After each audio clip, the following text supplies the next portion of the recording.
So my name is Max.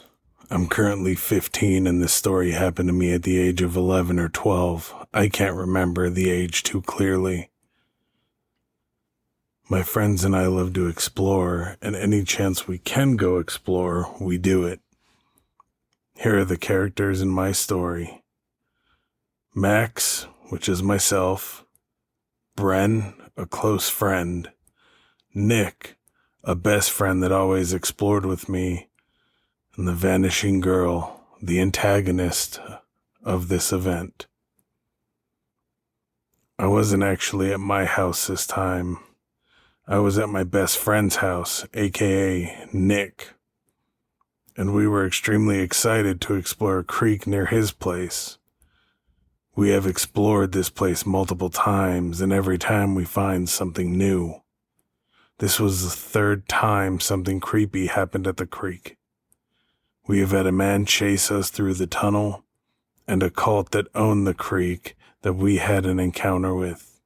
If you want me to tell that story, they are short, but I will tell them later. Nick and I explored this place a lot with a few other friends, but only one could tag along for this trip. This friend's name was Bren, and he was a chill kid.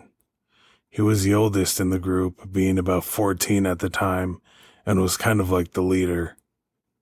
Even though none of us listened to him, we tried to get more people to join us, but after other experiences at the creek, they were just too creeped out to join. We all got out gear, a few snacks, a pocket knife or two, and readied ourselves for the adventure awaiting us. The walk was about a quarter of a mile and was easy for our energetic child minds, so we cleared that walk really easily. There is a pretty long path of woods to get down to the actual creek, and it's really awesome to walk in the sunlight, as long as you don't hit any spiders. After about an hour, we approached the entrance of the creek. This creek is also a national park, so we could walk it without any worry of trespassing, like that stops us anyways.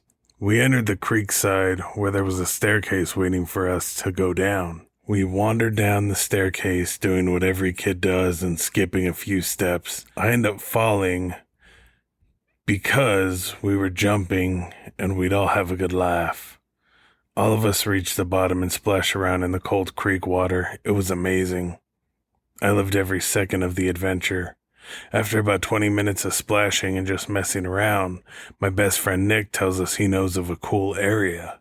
Of course, being kids, we all followed him, and Nick wasn't incorrect. It was a beautiful area. It had a bunch of crawdaddies and pretty deep area that us short kids could swim in. We spent at least 2 hours enjoying the great area, hanging out and having fun.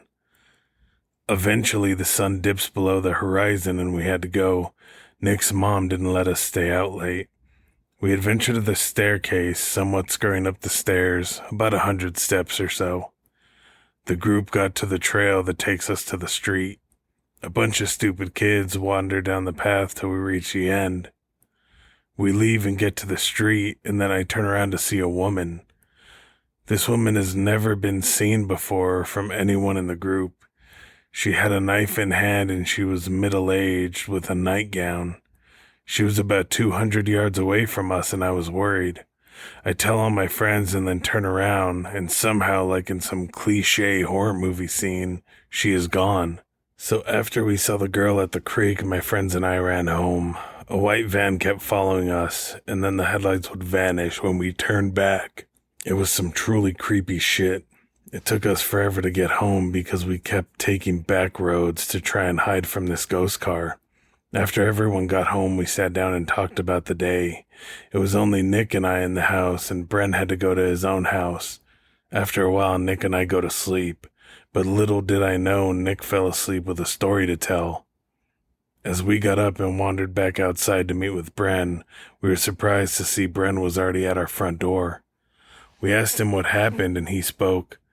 Something was outside my window and wouldn't stop knocking and scratching at it, trying to get in. We were all thoroughly freaked out and we believe him. The belief faded after we looked at his window and saw no visible markings. Although we didn't see any marks, I still believed him because of the utter fear you could see in his face. After about an hour, we all sit down and speak about what happened the night earlier. Nick and Bren both knew what I saw, but they didn't tell me until later. They spoke to me about how they saw a little girl that looked just like the one I described get hit by a white van. Kinda creepy, I know, but it gets worse. After the girl gets hit, the entire scene vanished in front of their eyes. What? How? I asked. No one to this day believes what we saw, but I don't need people to.